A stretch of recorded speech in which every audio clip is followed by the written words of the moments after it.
Bonjour à tous, bonjour à toutes. J'ai commencé à écouter les histoires de certains footballeurs parce que je me suis rendu compte que aujourd'hui on a une vision très fausse de la vie des footballeurs. Je vais vous faire voir. Je vais partager avec vous certaines choses que vivent les joueurs, les footballeurs, les déceptions et beaucoup aussi leur parcours. J'ai vu une interview de Pape Gueye, l'international sénégalais, qui va vous raconter des choses qui se sont passées dans son enfance. Ou bien, déjà, je vais vous faire écouter comment Pape Gueye a commencé. Comment il est arrivé au football. Ouais, en fait, moi, comme je t'ai dit au début, je jouais souvent au quartier. Souvent avec des ballons. Je pouvais sortir, je sais pas, à 11 h le week-end pour jouer en bas jusqu'à pas d'heure. Et un jour comme ça, il y avait mon voisin Jordi qui, justement, était déjà inscrit avant moi au Blanc-Ménil, au club. Donc, un jour, sa mère elle toque à ma porte. On était voisins. Et elle dit à mon père, pourquoi papy il peut participer à l'entraînement de Jordi. Bon, c'est un entraînement, il va voir comment ça va se dérouler. S'il aime, il continue. Donc, mon père, il a dit pourquoi pas. Et ça a commencé comme ça. C'est-à-dire, j'ai fait un entraînement, 2, 3. Après, j'ai bien aimé. Parce que je prenais du plaisir, en fait. J'étais en club, c'était structuré, mais j'étais avec mes potes. Donc, c'était... On allait au foot dans le bus. En bus, pardon. Après le foot, on allait prendre un petit goûter. Parfois, on avait des pièces de 2. Bah, justement, Jordi, ses parents, ils avaient un restaurant. Donc lui, c'est lui un peu qui nous payait un peu les petits bonbons, les petits gâteaux. Et donc, franchement, c'était cool. Et j'ai pris plaisir parce que j'ai continué. Ça, c'était vraiment au début, tu vois. J'ai continué du fil en aiguille au Blanc-Ménil. J'ai fait des catégories. Et à 13 ans, c'est là où je vois qu'en fait, à chaque fois qu'on fait des tournois, je suis meilleur joueur, meilleur buteur. Donc, à cet âge-là, en vrai, t'as pas forcément de poste, mais parfois, je jouais défenseur. Parfois, tu me voyais milieu gauche, tu vois. Donc, je prenais énormément de plaisir. Et c'est là où j'ai vu que, bon, en vrai, il y avait quelque chose à faire. Ouais. Il y avait quelque chose à faire parce qu'il y avait des clubs qui contactaient mon père. Et là, je me suis dit, bon, je pense que ça devient sérieux. Ça devient sérieux. Tout en prenant du plaisir. Hein. Parce que t'es jeune, tu joues avec tes potes. Tous les week-ends, il y a des matchs. C'est une compétition, c'est des tournois. Tu joues contre des clubs pro. Tu vois? Donc, tu joues contre des clubs pro, je sais pas, PSG, tu vois. Donc, tu as envie de te confronter aussi aux meilleurs de ceux qui sont en Île-de-France, tu vois. Donc, franchement, c'est comme ça a commencé l'aventure. Hein. Et tu sais, là, je vais faire appel à ma mémoire.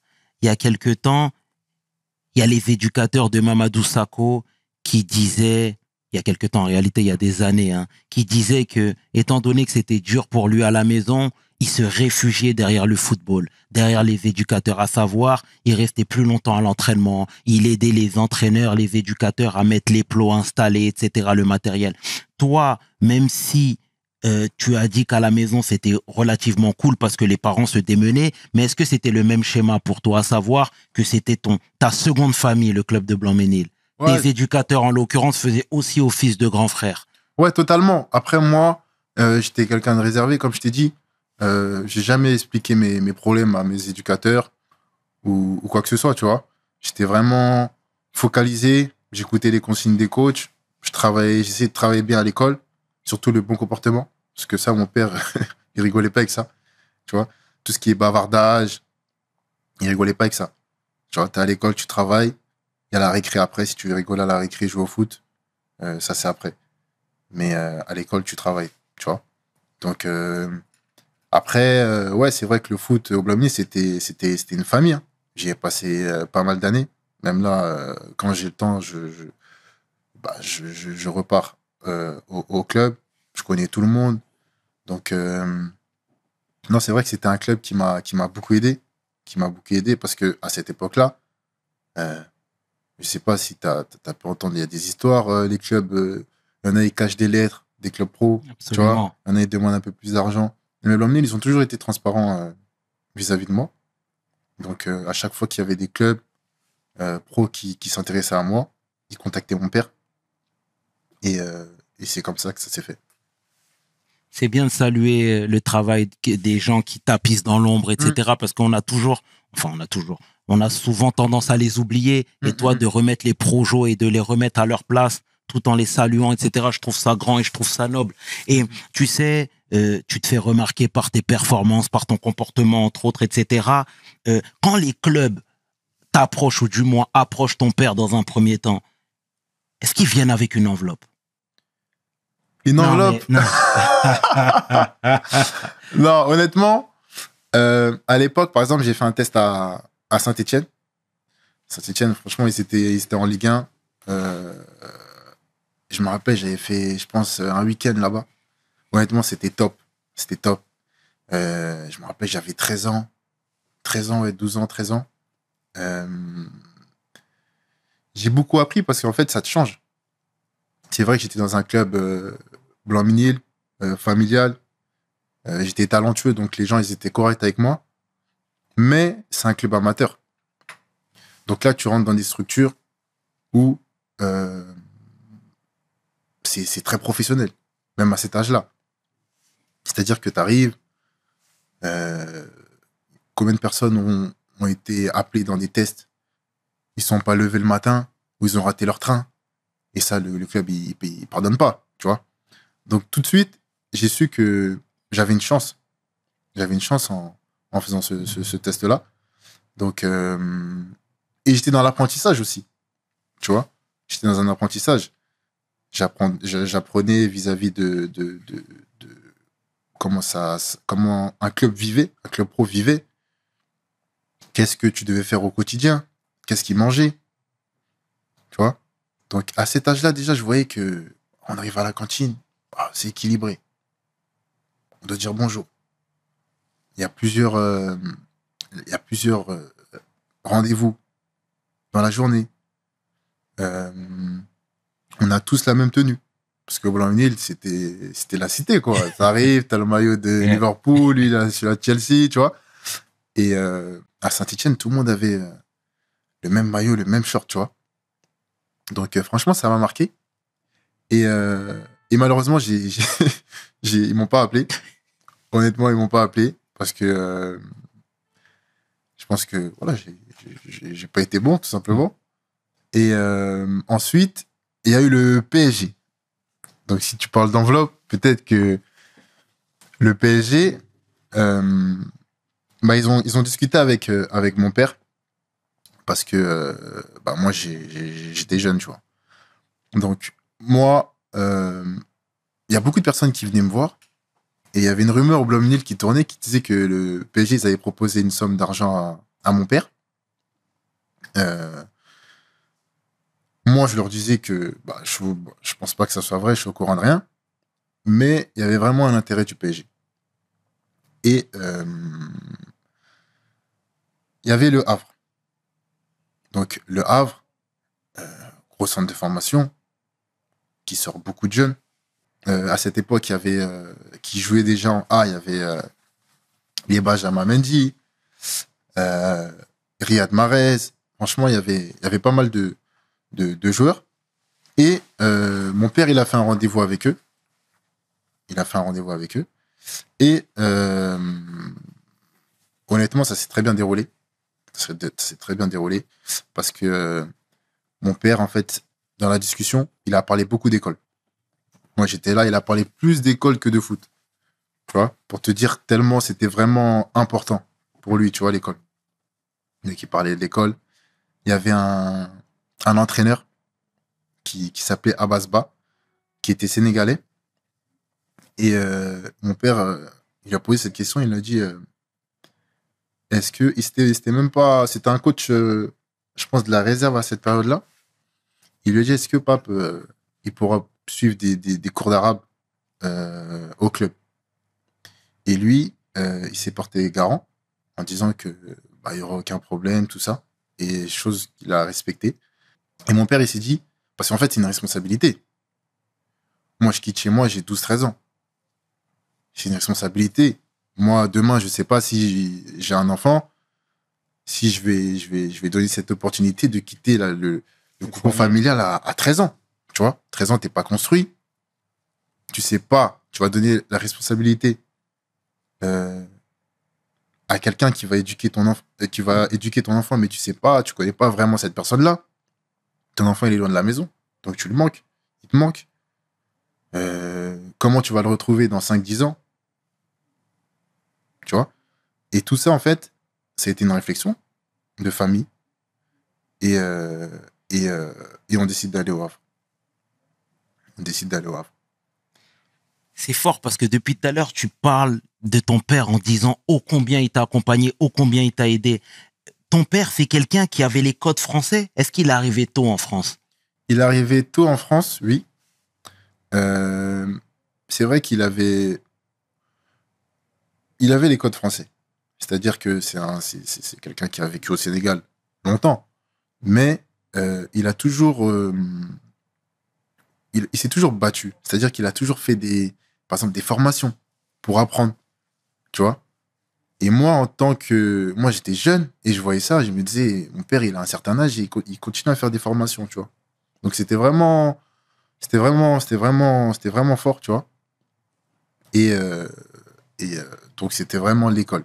Parce qu'il se disait dans sa tête, OK, le foot, c'est un plaisir, mais il y avait déjà cette réalité-là. Mon fils, c'est pas sûr qu'il soit pro demain. Donc, il y a l'école derrière.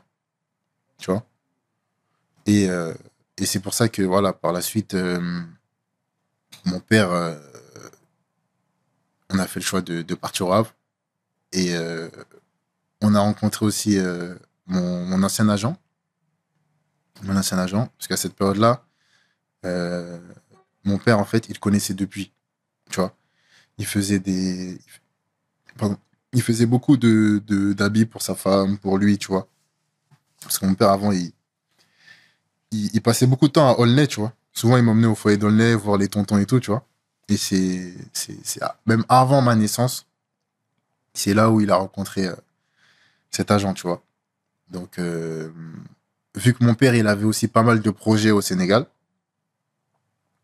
il s'est dit, bon, vu que cet agent, il est dans le milieu, mon fils, je te le confie, tu vois. Je te le confie. Il me disait même d'écouter ce que l'agent va te demander. C'est comme un tonton, tu vois. Donc, pour te dire, même, je l'appelais tonton, tu vois. Donc, mon père, au fur et à mesure, il s'est un peu retiré, tu vois. Et il y a eu cet agent-là. Et tu vois, là, tu as sorti plusieurs éléments qui sont tous très intéressants. Déjà, ton père, tu disais qu'il faisait beaucoup de formations, etc. Tu sais, parfois, et ça fait partie du game, j'ai envie de te dire, quand les clubs de foot, entre autres, les agents, etc., savent que les parents ne maîtrisent pas le domaine, ne maîtrisent pas le sujet, eh ben, tu vois, ils serrent le poing comme s'ils avaient marqué un but. Tu vois ce que je veux dire? Parce qu'ils se disent qu'on peut les endormir facilement, etc. Et toi, depuis tout à l'heure, tu dis que ton père avait les yeux ouverts surtout. Et c'est quelque chose qui t'a beaucoup aidé. Tu sais, le foyer d'Aulnay, je vois très bien où il est. Je vois très bien les gens qui fréquentent ce foyer. Exactement. Je vois très bien. Est-ce que ton agent, c'était quelqu'un qui avait les codes français? Non, il maîtrisait totalement parce qu'à cette période-là, il avait beaucoup de joueurs. Ok. Tu vois, il avait beaucoup de joueurs. C'était quelqu'un qui habitait pas très loin de chez nous. Et il avait beaucoup de joueurs qui étaient déjà pros. Donc, c'était un agent confirmé. Comme. Bon. Non, mais il y a prescription aujourd'hui. Non, je vais éviter de les citer. Non, mais non. Après, sans te couper, mon papier. Ça veut dire qu'on est en famille. Non. Non, je pense que, tu sais, on est dans une logique où on veut vraiment faire avancer les choses. Tu vois ce que je veux dire? Et si, à travers ton message rempli d'amour et de prévention, tu peux éviter à d'autres frères de tomber dans des pièges. Non, bien sûr. Faut pas se gêner. Non, bien sûr. Après, je pense que, tu vois, mon histoire, les gens sont au courant, tu vois. Les gens sont au courant, je vais plus l'expliquer aujourd'hui, mais les personnes savent avec qui j'étais, tu vois, auparavant. Donc, sans dire son prénom, les gens sont au courant, tu vois. Et comme je t'ai dit, en fait, c'était une chance pour nous et une chance pour lui aussi. Parce que, bah, tu t'imagines, c'est comme si moi, demain, je suis ami depuis des années, ami d'enfance avec quelqu'un. Et mon fils, demain, il est dans le football. Et mon ami, il est agent. Et ouais, j'avance avec la confiance. La confiance de lui. Parce qu'il a la confiance de toute la famille. Tu vois. Comme je te dis, c'était vraiment une personne qui était importante aux yeux de tout le monde, tu vois. Parce que, entre guillemets, c'est comme si tu es dans une famille et que dans la famille, il y a un bijou que tout le monde protège et qu'on te dit, bon, tu as les capacités, on a confiance en toi, on te connaissait avant que ce bijou soit né, donc prends-le, tu vois. C'était vraiment une responsabilité, tu vois ce que je veux dire. Et après, on a fait année en année, ça se passait bien, j'ai signé au Havre, donc mes années au Havre, franchement, c'était au début, c'était compliqué. J'ai 13 ans. C'est la première fois que je quitte mes parents, mes frères et sœurs. Moi, j'étais pas quelqu'un qui allait en vacances chez les tontons, tu vois. J'étais vraiment tout le temps à la maison. Donc, c'était un choc. Je me rappelle mes premiers mois au Havre. J'avais pas de téléphone à cette époque. Et je me rappelle, en fait, ça se passait bien toute la journée. 6 heures la journée, j'étais avec mes potes, on jouait au foot, on allait à l'école. Et le soir, en fait, c'était le soir. Le soir, quand j'étais tout seul dans ma chambre, où j'étais avec mon collègue, parce qu'on était par deux, c'est là où je pensais... En fait, je me disais, mais ma famille me manque trop. C'est-à-dire, souvent, je pleurais. J'avais pas de téléphone pour appeler mes parents. C'est-à-dire que j'attendais que... y avait une dame qui nous aidait beaucoup dans tout ce qui est scolarité. J'attendais qu'elle arrivait. Elle arrivait vers 8h. Et dès qu'elle arrivait à 8h, avant d'aller au petit-déj, j'allais dans son bureau et j'appelais mes parents avec son téléphone. Et j'appelais mes parents, je pleurais. Je les réveillais parce qu'ils dormaient, tu vois. Vers 8h comme ça, je les appelais, je pleurais. Je disais, maman, vous me manquez, papa, vous me manquez, tout ça. Et tout le temps, il me rassurait. Tu vois. Il me rassurait. Il me disait comme quoi j'étais pas parti pour rien, que toute la famille était derrière toi, que on est avec toi, en fait. On n'est pas là, mais on est avec toi. On te suit, tu vois. Donc, c'était vraiment, au début, compliqué sur tout ce qui est pour la famille, tu vois. Voilà. Écoutez encore Pabgay qui vous parle de la réussite dans le football. Comment est-ce que vous pouvez être 1000 appelés, mais peu réussissent? Ce qui est cruel dans le football, c'est que c'est pas tout le monde qui réussit. C'est-à-dire que on a tous cet objectif-là. On veut tous être pro. Tu vois, on fait des détections, on est des cinquantaines. Des cinquantaines, au final, il y en a que 5 qui sont pris, tu vois.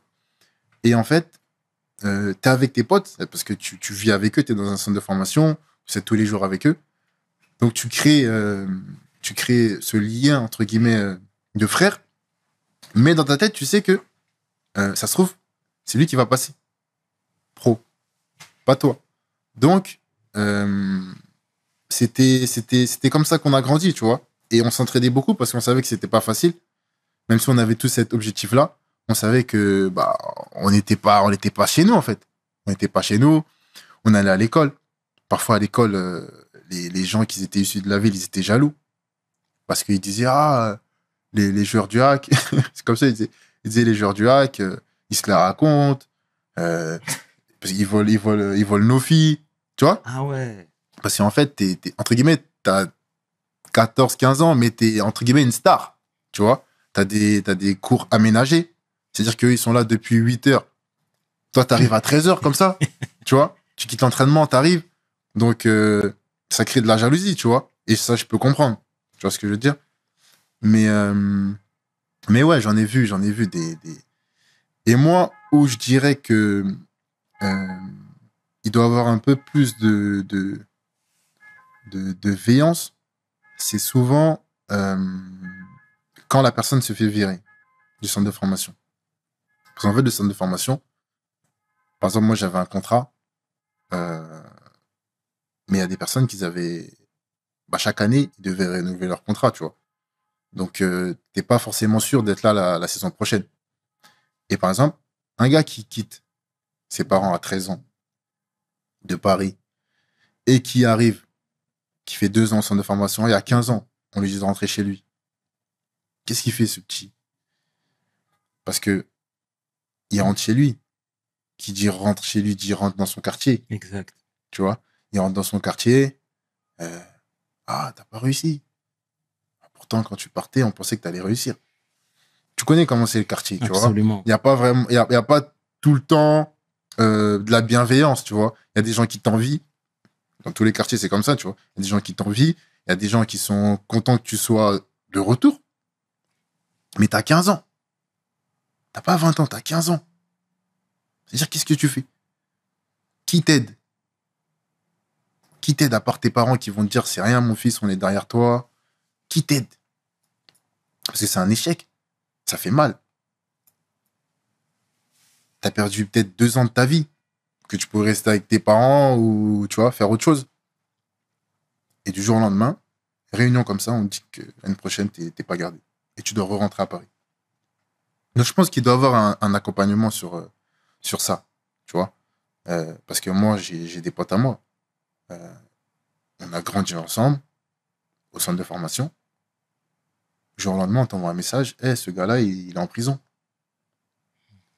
Tu vois? Ce gars-là, il est en prison. Ce gars-là, je sais pas, il fume. Tu vois?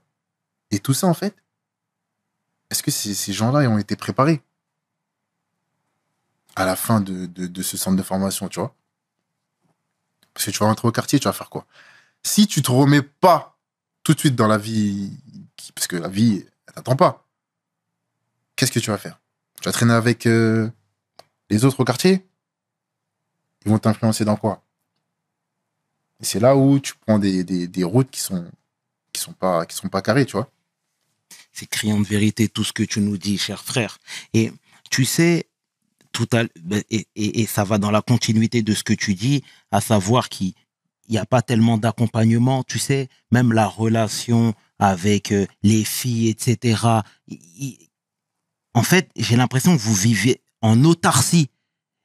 Et les codes, qui vous les inculque puisque les parents ne sont pas là? Parce que les frères et sœurs ne sont pas là. Qui vous inculque ces codes-là? C'est ça. C'est ça la question. Il y a les dirigeants qui sont là. Il y a les entraîneurs qui vont te conseiller parce qu'ils savent que t'es jeune. Tu vois? Comment se comporter à l'école? Comment se comporter dans les lieux publics? Bien sûr. Comment se comporter, faire attention aux filles de la ville? Tu vois? Mais, au final, c'est toi et toi. Tu vois? C'est toi et toi. Parce que, par exemple, quand tu arrives à un certain âge, par exemple à 18 ans, moi à 18 ans, j'ai 18 ans, j'ai un appartement, mais on me donne les clés, et en gros, il n'y a personne qui m'accompagne. À 18 ans. Personne qui t'accompagne. Tu es dans ton appartement, j'ai pas de cuisinier, parce que je peux pas me le permettre. Comment je fais les courses? Je sais pas, je dois me débrouiller, je dois manger.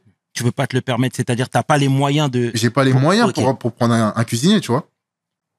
Donc, pratiquement tous les jeunes, c'est ça. Et 18 ans, c'est jeune. Moi, aujourd'hui, mon petit frère, tu vois, il a 18 ans. Et en fait, je me dis, mais si à 18 ans, on lui passe un appartement, on lui dit rien, on te donne un salaire. Et à 18 ans, moi, j'étais déjà pro, tu vois. C'est-à-dire que t'as un salaire, t'as une voiture. Si, dans ta tête, tu vrilles, il y en a plein qui ont vrillé. Exact. Parce que tu te dis, je sais pas, t'as 18 ans, t'as peut-être 3 000 euros par mois. T'as une voiture, t'es footballeur. Tu peux vite tourner, tu vois. Donc, après, moi, c'est des choses, je suis pas quelqu'un qui sort en boîte de nuit et tout ça. Et honnêtement, moi, c'est beaucoup la religion qui a fait que bah, j'ai gardé les pieds sur terre et que je fais pas n'importe quoi. Tu vois? Il y en a, ils ont pas la chance d'avoir ça, tu vois. Parce que quand t'as beaucoup d'argent, entre guillemets, tu peux tout te permettre. Exact. Tu vois? Tu peux tout te permettre. Tu vas dans des restaurants, tu payes pas. Tu vois? On t'appelle, viens ici, viens là. Si t'es pas concentré, tu peux tomber toi-même, tu vois. Tu vas être choqué, tu vois. Donc, moi, honnêtement, c'est beaucoup la religion qui fait que bah, rien ne change au pape d'avant, tu vois. Pape Gueye nous raconte comment il était en centre de formation. Il est même allé jusqu'à nous dire quel est le salaire, parce que il faut dire que en ce moment-ci, tu peux pas dire ton salaire, mais lui, il a dit son salaire parce que il est dans une méthode d'enseignement. Il veut absolument que ceux des jeunes qui vont écouter cette interview comprennent là où ils vont et ils comprennent le monde du foot. Voilà pourquoi, dans cet extrait qui va venir, Pape Gueye va vous expliquer comment il vivait en centre de formation, quel est le salaire qu'il touchait. Toi, quand tu signes à 18 ans, tu gagnes combien? Moi, quand je suis né à 18 ans, tu poses des questions crues. Hein. Parfait. Là, Il y a prescription aujourd'hui. Là, ok, pas de problème. Donc, quand je signe au Havre, je suis à... La première année, je suis à 3500. D'accord. Et moi, j'ai bien compris que tu disais que tu étais très cadré de par l'éducation reçue, la religion également. Mais il n'y a pas des choses quand même qui t'ont fait tourner la tête? Ça, j'ai envie de te dire, c'est humain. Tourner la tête, non, parce que je suis professionnel. Mais déjà, pour revenir à mon père, Ouais. pour te dire, je signe à 18 ans. Cette année, j'ai mon bac, j'ai mon permis et j'ai mon contrat pro. Mais mon père, quand je signe professionnel, il était content, bien sûr, mais il était moins heureux que quand j'ai eu mon bac. Pour te dire l'importance de l'école. Quand j'ai eu mon bac, il était vraiment content. Donc, j'ai tout de suite vu comme quoi, bah voilà, ça comptait beaucoup l'école à ses yeux. Et après, pourquoi j'ai gardé les pieds sur terre? Parce que, tout simplement, quand je signe à 18 ans, je suis une pro, mais j'ai pas beaucoup d'apparitions en pro. Donc, en fait, ça, c'est comme ça la vie, en fait. Tu es au centre de formation, tu veux être pro. Maintenant que tu es pro, tu veux jouer. Bien sûr. Parce que ton contrat, si tu joues pas, ton contrat, il va s'arrêter un jour. Donc, à 18 ans, je veux jouer. Et à 18 ans, je suis déjà en équipe de France, des jeunes. Tu vois? Donc, j'ai fait U17, j'ai fait U18. Donc, je signe pro. Donc, c'est quelque chose, hein, on va dire, de mérité. Mais, moi, quand je signe pro, je sais que je suis pas prêt. C'est-à-dire, je signe mon contrat pro, mais je sais que je suis pas prêt à jouer avec les pros. Pourquoi psychologiquement? C'est en fait, j'étais vu comme un talent du centre de formation, l'un des meilleurs. C'est pour ça que j'étais en équipe de France, tout ça. Mais quand je m'entraîne avec eux, je vois que je suis trop jeune. Je suis trop jeune. Je me rappelle de ma première entrée en Ligue 2. Premier ballon que je touche. Et après, je vais dire que c'est un peu normal parce que, bon, tu passes de jouer dans un stade de CFA de, je sais pas, quelques centaines de personnes à jouer au stade de la ville, du Havre, tu vois. Mais mon premier ballon que j'ai joué en pro, je contrôle dégagement. Il y a personne, hein. Il y a personne sur moi. Ok. Je contrôle dégagement parce que j'étais stressé en fait. Tu vois, moi dans ma tête, j'étais pas un phénomène. Tu vois, moi j'ai jamais été un phénomène dans les catégories, tu vois, plus jeunes. J'étais toujours la personne qui bossait, qui croyait en ses qualités, mais j'ai jamais été un phénomène. Et je sais qu'à ce moment-là, je suis pas prêt. Mais je sais qu'en travaillant, je pourrais y arriver. Parce qu'à cette période-là, je me rappelle, il y avait des clubs de national qui m'avaient contacté. Tu vois? Mais je voulais pas y aller. Parce que la nationale, c'est bourbier. C'est Ok. physique. Moi, déjà, j'étais beaucoup frêle. J'étais très frêle. Tu vois? J'étais très frêle. En fait, j'avais un bon pied gauche, mais dans les duels, j'allais pas forcément, tu vois. C'est quelque chose que j'ai changé, tu vois, au fur et à mesure des années. Mais je savais que, en s'entraînant tous les jours avec les professionnels, j'allais progresser. Parce que si tous les jours je t'entraîne avec les meilleurs, bah, tu deviens meilleur, quoi. Donc, pendant 1 an, je jouais avec la CFA. Je suis professionnel, hein, mais je joue avec la réserve. Je joue avec la réserve. Je prends mon mal en patience. Toujours, j'écoute les consignes des pros, parce qu'il y avait des pros qui redescendaient. Et bah, la deuxième année, euh, je me rappelle, malheureusement, il y a Victor Lecal, un milieu qui jouait avec notre équipe, qui se blesse. Qui se blesse, malheureusement, il se fait les croisés. Et je rentre. Je me rappelle, c'était contre Lens. Je rentre. Et la deuxième année, ça va, j'étais prêt à jouer. Et à partir de ce match-là, j'ai plus bougé. Tu vois, j'ai plus bougé. Parce que là, j'étais prêt. Tu vois, là, je sentais que j'étais prêt. Techniquement, physiquement, je pouvais terminer les matchs. Tu vois. Et voilà, jusqu'à la troisième année où j'ai toujours joué tous les matchs. Dans sa jeune carrière, il a eu un transfert avorté. Écoutez ce que les agents de joueurs font aux footballeurs. Oui, parce que c'est vrai, on dit les footballeurs sont ceci, sont cela, mais les gens oublient que derrière, il y a les agents. Écoutez ce que Pape Gueye dit de l'agent qui a fait en sorte que son transfert soit avorté. Moi, je veux que là, s'il te plaît, tu nous en dises plus concernant ce transfert avorté à Watford et tout ce que les gens ne savent pas. Bah, c'est vrai que j'en ai pas forcément parlé. Exactement. C'est quelque chose qui m'a touché beaucoup. Parce qu'en fait, ça m'a suivi pendant pratiquement 4-5 ans. Je vais t'expliquer pourquoi. À 18 ans, bah, comme je dis, je suis de mon contrat pro, donc première année, je joue pas trop. Deuxième année, troisième année, je joue. Au Havre, je suis capitaine. Je suis capitaine, j'ai 19 ans, 20 ans. Dans le groupe, il y a des mecs qui ont 34, 35 ans. Je suis capitaine, toujours avec le respect, l'humilité. Tout se passe bien. Donc, je joue tous les matchs, tout ça. Et là, je me rappelle, je fais une réunion avec mon ancien agent chez lui. Donc, voilà, je lui dis quoi? Je lui dis comme quoi, j'ai 18 ans, je suis capitaine, je suis en sélection en équipe de France. Donc, pour ma carrière, je veux continuer en France. Je veux continuer en France parce que bah, je parlais pas anglais, je parlais pas espagnol ni italien, je parlais que français. Et pour moi, c'était une suite logique en fait.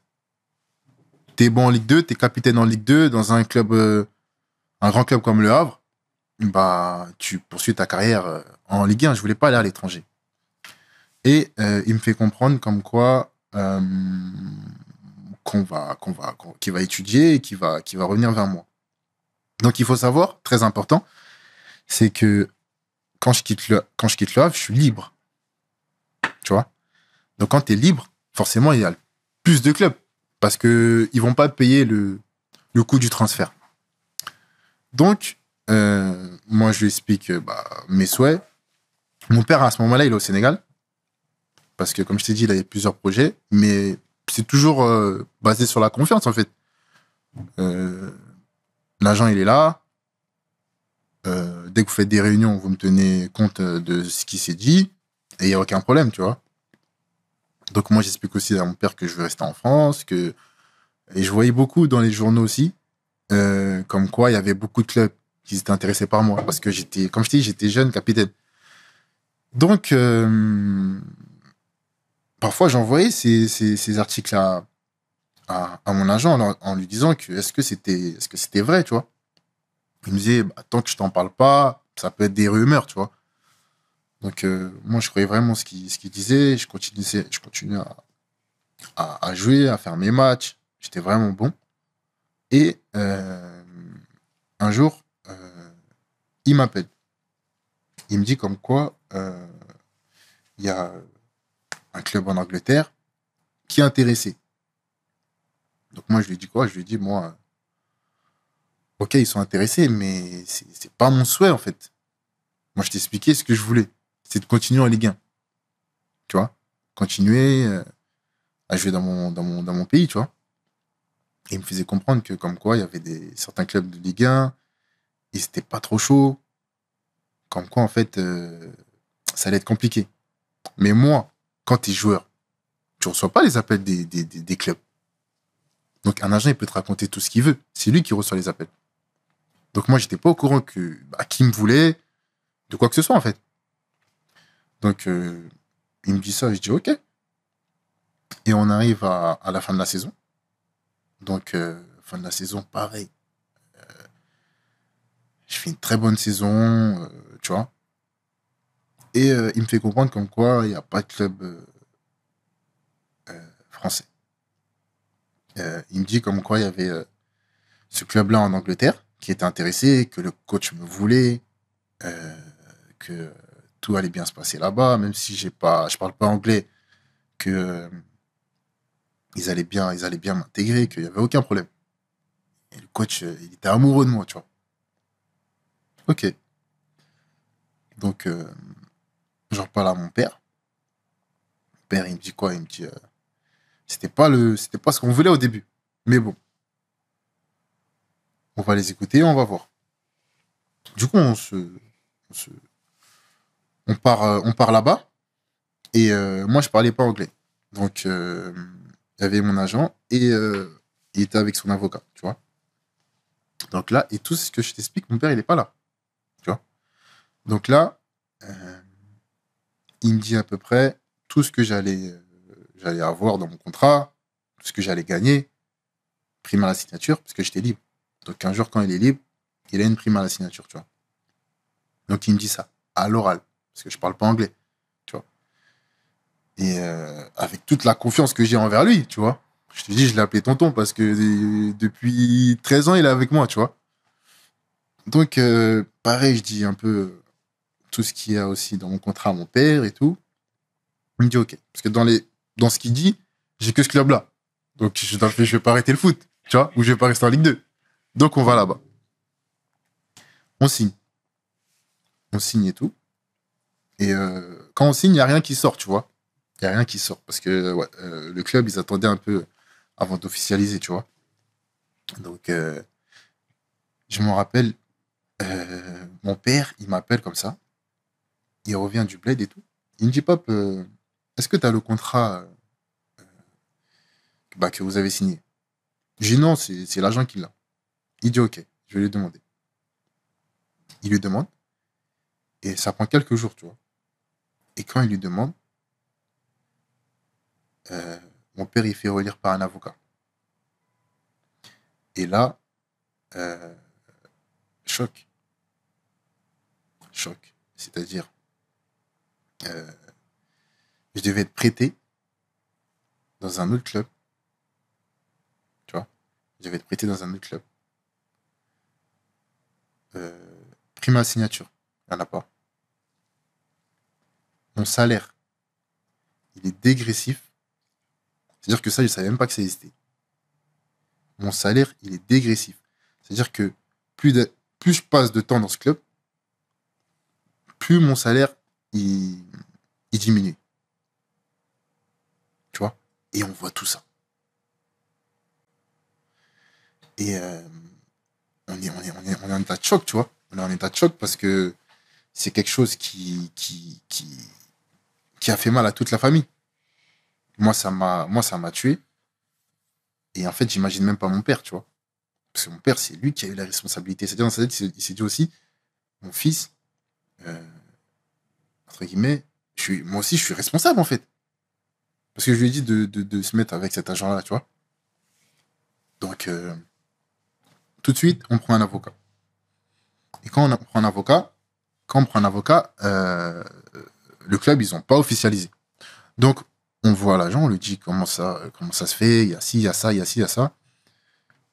Donc lui, il dit comme quoi c'était ce qu'on s'était dit, néana. Je dis mais c'est impossible. Oui, c'est impossible.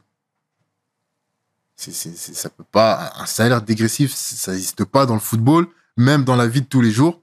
Quelqu'un qui travaille, il peut pas avoir un salaire dégressif. Dégressif. Et donc, on prend un avocat. Et en fait, on a parlé avec l'agent, on lui a dit, bon, regarde, il y a des problèmes dans ce contrat. Pape, il va pas se rendre là-bas. Donc, personne ne sait que, entre guillemets, on a signé là-bas. Fais tout en sorte pour qu'on résilie ce contrat à l'amiable. Tu vois? Donc, il dit, ok, je vais voir tout ça, je vais voir. Il parle avec le club. Il nous fait un retour comme quoi le club, ils sont pas d'accord. Le contrat, il est signé. Je me rappelle, c'était pendant le confinement. Si je me rappelle bien, c'était en 2020. Ouais. Confinement et tout. Et j'étais chez moi. Tu vois, ça revient à ce qu'on s'était dit tout à l'heure, tu vois, quand t'es chez toi, t'es tout seul. Et il m'arrivait cette période-là qui était c'était vraiment chaud. Et je me réveille comme ça. Et je vois mon téléphone plein de messages. Pape, félicitations. Et en fait, le club, ils avaient officialisé mon arrivée. Ils se sont dit, en fait, vu que c'est chaud là, ce qui se passe, on va essayer d'officialiser pour pas qu'il retourne, pour pas qu'il y ait, entre guillemets, un arrangement derrière. Moi, je me réveille, je vois. Félicitations, Pape, félicitations. La première ligue, ils partagent sur les réseaux, comme quoi j'ai signé.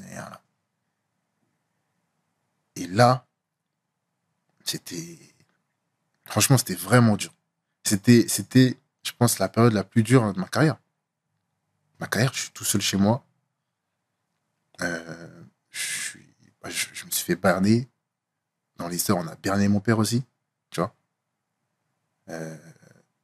Donc, là, mon père, et franchement, je sais même pas aujourd'hui comment il a fait pour garder ce calme-là. Parce qu'en fait, mon père, il a décidé d'aller rencontrer l'agent en s'expliquant avec lui. Moi, c'était hors de question. Tu vois, moi, c'était hors de question. Même toutes les personnes de ma famille, tu vois, parce que c'était quelqu'un. Et il venait à la maison, ma mère, toute la journée, elle préparait du tiep pour lui. En gros, c'est quelqu'un, tu vois, de la maison. C'est pas juste un simple agent, tu vois. Donc là, on se rend compte de ça et tout. Mon père, il décide d'aller le voir, de parler avec lui. Il le regarde droit dans les yeux, il dit, j'ai pris 0 €. Droit dans les yeux, j'ai pris 0 €. Parce que mon père, il était vraiment respecté, tu vois, dans mon quartier. Et il a dit, j'ai pris 0 €. Mon père, il dit, bon. Nous, on lui disait, papa, laisse. T'as vu ce qu'il a fait là? C'est trop. Déjà là, on va prendre un avocat, on va aller jusqu'au bout. Tu vois? Mon père, toujours. Il voulait régler toujours, jusqu'à que Watford ils officialisé, toujours à l'amiable. Non, je vais le voir. Deuxième fois, il va. Il parle avec lui, il essaye. En fait, il essaie de comprendre, en fait. Pourquoi il a fait ça? Comment ça s'est passé? Tu vois? Mais c'était mort. Pourquoi c'était mort? Parce que, après, quand on a pris l'avocat, les avocats, ils sont au courant de tout. L'avocat, il a vu que il avait pris une commission sur mon transfert de plus d'1 million d'euros. Tu vois? Donc, quand on apprend ça, mon père, il lui montre ça. Il répond plus.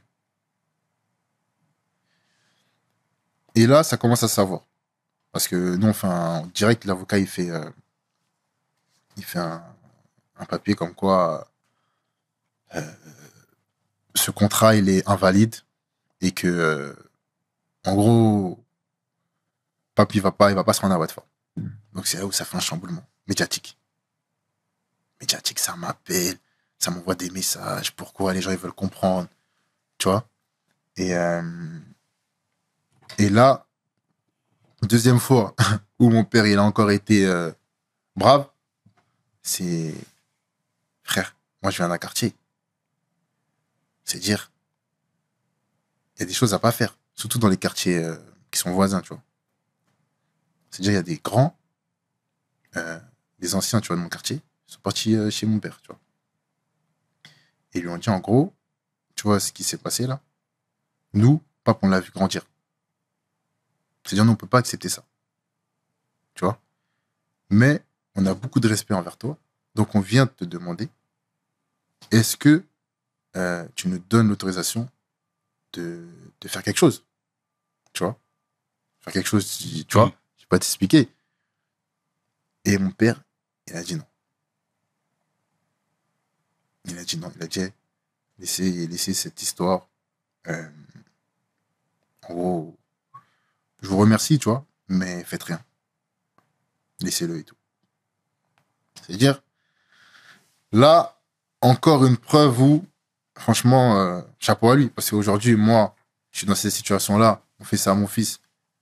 Ami de longue date, je te connais depuis avant que mon fils soit né. Tu me fais ça. Je sais pas si je vais prendre la même décision. Tu vois? Donc, Watford, voilà, ils officialisent. L'agent, il était bloqué. Parce qu'en fait, il était bloqué entre le club et nous.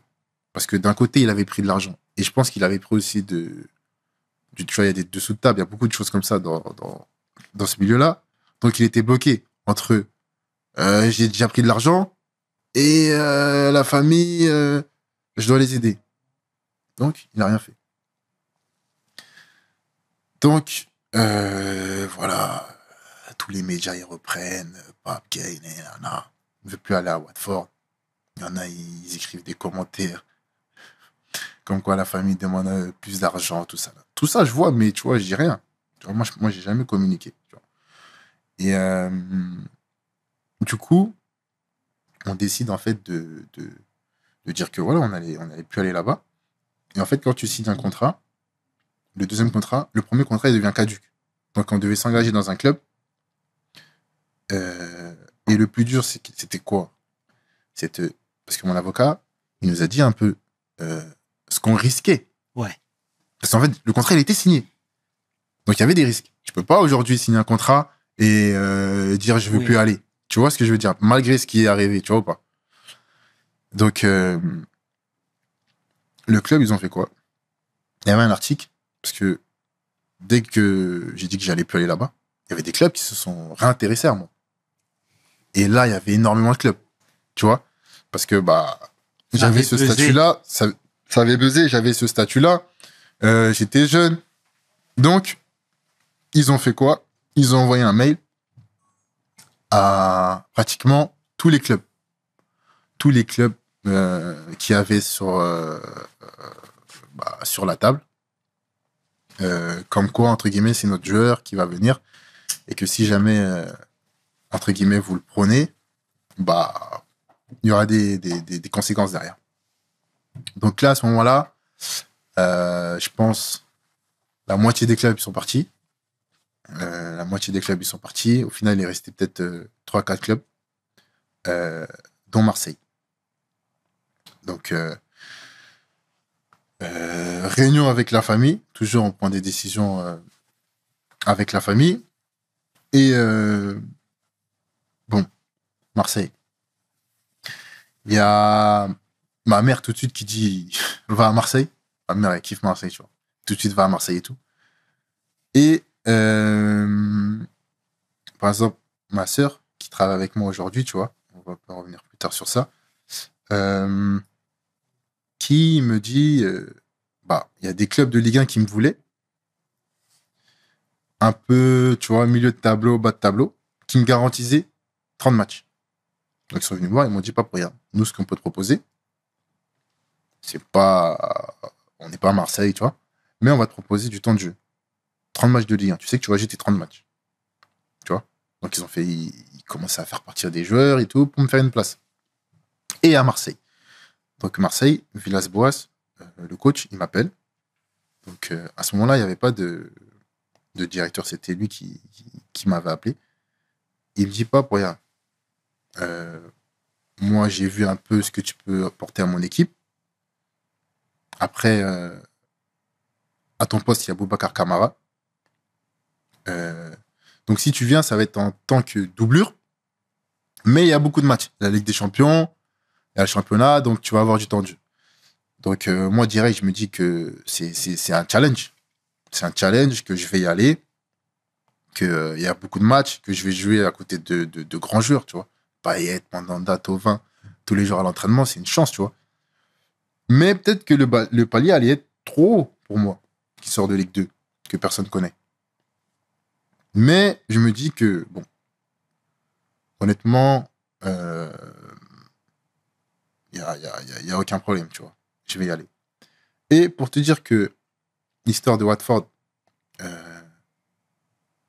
a beaucoup joué, que ce soit moralement, financièrement, parce que les gens ne le savent pas, j'en ai jamais parlé.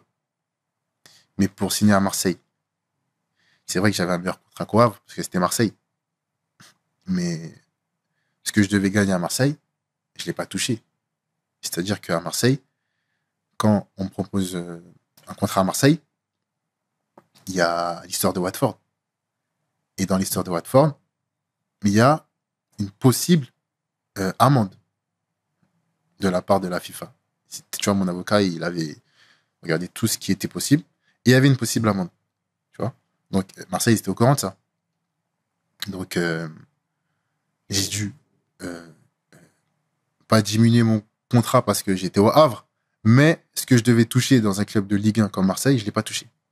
C'est-à-dire que j'avais un salaire de joueur de milieu de tableau, tu vois. Donc, tous ces choses-là, les gens ne sont pas au courant. Tu vois. Même quand j'ai quitté Watford, il est parti à Marseille pour toucher plus d'argent. Mais quand j'étais à Marseille, pendant 4 ans, parce que j'ai signé 4 ans à Marseille, pendant 4 ans, je faisais partie des salaires les plus bas de l'effectif. Tu vois. Les plus bas. Et je te dis, quand je te dis des salaires, c'est 2-3 derniers. Tu vois. Après, moi, j'ai jamais été quelqu'un qui était omnibulé par l'argent. Je savais que, déjà, il y avait cette histoire-là. Tu vois. Et je savais que, comme quoi, si je faisais bien les choses, que ça allait évoluer, tu vois. Et en plus, j'étais vraiment dans un pétrin. Marseille, ils me prenaient, tu vois. Ils garantissaient que s'il y avait quelque chose, ils allaient payer l'amende, tu vois. Déjà, ça, c'était déjà une preuve. T'as compris? Donc, moi aussi, de mon côté, je me suis dit, bon, moi aussi, je vais faire cet effort-là, tu vois. On fait tous un effort, tu vois. Donc, on y va à Marseille, tu vois. On va à Marseille, comme je t'ai dit, avec beaucoup de matchs, pas sûr de jouer, un salaire qui est, tu vois, de toute façon, je me plains pas, hein, tu vois, mais par rapport à Marseille, qui est logiquement dans les plus faibles, tu vois. Mais pour moi, il n'y avait aucun problème. D'autant plus que, tu vois, quand j'avais signé, on m'avait dit comme quoi, au fur et à mesure des années et tout, comme quoi j'allais prolonger ce contrat-là pour changer, en fait. C'était juste, en fait, le temps de savoir s'il y avait une amende et combien. Tu vois. Donc, pour moi, il n'y avait aucun problème. Donc, bah, je quitte l'agent et je prends avocat, mon père. Et au début, ouais, il n'y avait que ça. Ma sœur, elle vient pas tout de suite. Donc, j'arrive à Marseille. Je quitte du Havre. Ligue 2. Il fait froid tous les jours à Marseille. Donc, fierté. Fierté. Fierté. Tous mes frères et sœurs, ils sont pour Marseille. Ma mère pour Marseille. Par contre, on n'a jamais eu la chance d'aller au Vélodrome, tu vois. Mais quand je signe à Marseille, c'est fierté, d'autant plus que je suis sénégalais. C'est-à-dire que tu connais. Marseille, Sénégal, c'est une histoire d'amour, tu vois. Au Sénégal, tout le monde connaît Marseille, tout le monde est pour Marseille, tu vois. Donc, ouais, j'arrive au club, bien accueilli par les plus anciens, tu vois. Thauvin, Payet, Mandanda, Pelé, tu vois, Amavi, Bounassar, tu vois. Vraiment, franchement, ils ont été top, tu vois. Et je suis beaucoup à l'écoute. Je suis à l'écoute parce que j'observe, en fait. J'observe. Qu'est-ce qu'ils mangent, tu vois. Et en fait, de la Ligue 2 à la Ligue 1, encore plus un club comme Marseille, il y a un écart, tu vois, dans le professionnalisme, dans tout ce qu'on peut avoir au centre d'entraînement, les machines de récupération. En fait, je me dis, mais en fait, c'était pas du foot ce que je faisais, en fait, au Havre, tu vois. Et j'observe, j'apprends. Entraînement par entraînement, j'apprends. Je me rappelle, j'arrive le premier jour. En fait, on faisait beaucoup des petits taureaux. Et je me rappelle, le premier jour, j'arrive et ils mettent dans le meilleur taureau de l'effectif. Et ce jour-là, laisse tomber. J'ai couru, je crois, j'ai trop couru. Et c'est là, en fait, je me suis rendu compte que j'avais du boulot, mais toujours avec en tête, bah, je me disais que j'allais travailler, que j'allais apprendre à leur côté et que tout allait bien se passer.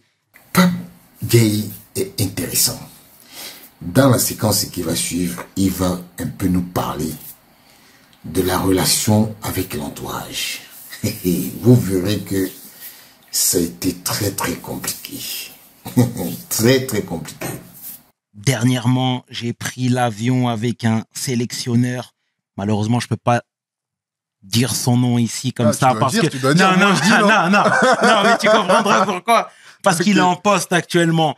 Et justement, il disait que quand tu passes professionnel, quand tu veux mener à bien ta barque, mener à bien ta carrière, tu dois couper certaines relations. Mais il l'a dit de manière ferme. C'est quelqu'un qui est dans le milieu, qui a toujours baigné dedans, etc. Mais il a vu des joueurs s'effondrer, littéralement.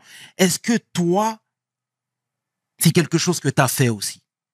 Ça veut dire, ce n'étaient pas des gens que tu détestais, ce n'étaient pas des gens que tu n'aimais pas, mais pour ton bien et le bien de ta carrière, eh ben, t'as mis de côté. Bah, moi, comme je t'ai dit, je suis quelqu'un de très... Moi, je suis un mec normal, en fait.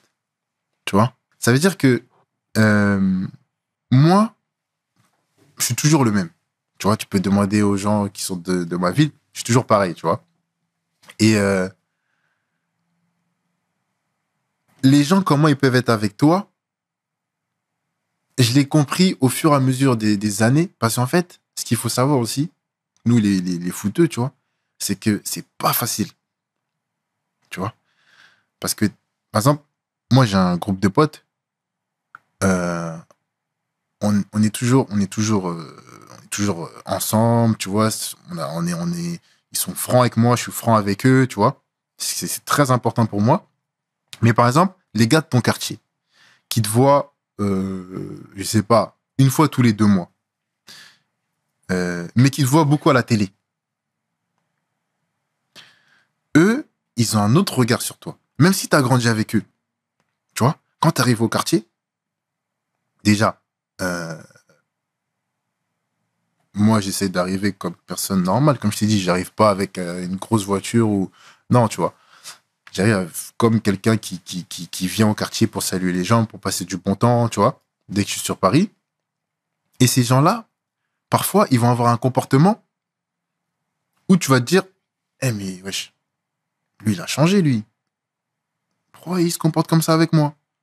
Ou un grand que t'as jamais parlé avec lui, il va venir, il va te parler, mais il va être comme si t'avais connu, tu vois. Et moi, au début, honnêtement, ça me faisait quelque chose. Je me disais, moi, je suis le même pape. Pourquoi les gens, ils sont différents avec moi?